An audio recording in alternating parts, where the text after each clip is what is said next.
2026학년도 입시의 또 하나의 변수가 이른바 사탐론이라고 이과생들이 과학탐구가 아닌 사회탐구를 많이 지원을 한다. 결국 그 대학들에서 인정을 해주기 때문에 생기는 문제 아닐까 싶은데요. 근데 제가 볼 때 이게 정상적이진 않아 보이거든요. 저는 이제 공교육에서 교사를 하고 있기 때문에 네. 사탐론은 결연히 반대합니다. 교육적으로 굉장한 손실이다라고 생각을 합니다. 그런데 이제 입시만 놓고 보자면 지금 상당히 많은 대학들이 사회탐구를 응시를 해도 지원할 수 있는 공대도 많이 생겼고 심지어 의대 같은 경우에는 일단 문호로 개방한 의대들이 꽤 많이 생겼어요. 그러니까 이런 상황을 놓고 봤을 때 이거는 교육적으로 옳지 않다라는 논리만 가지고 아이들이 들어가는 걸 막을 수 있나? 저는 교사로서는 반대하지만 아이들 입시 지도하는 입장에서는 효과가 있다면 생각을 해볼 수 있지 않을까라는 생각이 들고 서울 중등진학연구회에서 이제 조사를 한 걸로 보면은 과탐을 네. 두 개를 선택을 해서 1등급에서 3등급 정도 맞는 애들 있잖아요. 예. 네, 그런 애들 같은 경우에는 사탐으로 하나를 바꿨을 때 효과가 그렇게 많지는 않다고 하더라고요. 그런데 과탐 두 개가 평균 4등급 미만인 아이들 같은 경우에는 그중에 한 과목을 사탐으로 바꿨을 때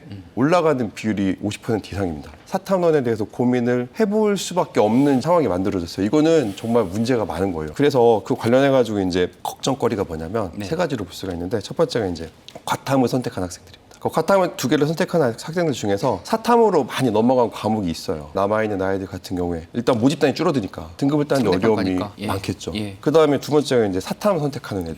사탐으로 많이 간 과목이 사회문화하고 생활과윤리예요. 그럼 사회문화하고 생활과윤리를 선택한 문과 학생들 중에서 뭐 1등급 아이들은 문제 없을 것 같아요. 이과 애들이 사탐으로 넘어갔다고 해서 1등급을 맞기는 어려울 테니까. 그러면 이제 이과에서 넘어간 애들은 뭐 잘하면 3등급, 뭐 4등급 정도 할 것 같은데 그렇다면 문과에서 사회문화나 생윤에서 3등급, 4등급 혹은 그 밑에 등급을 맞던 애들 같은 경우에는 빨간불이 켜졌다. 분리해줄 수밖에 없는 거죠. 근데 마지막으로 대학교 공교육 이런 아이들을 받아가지고 얘네들이 공대에서 문해력이 있을 것인가라는 걱정이 듭니다.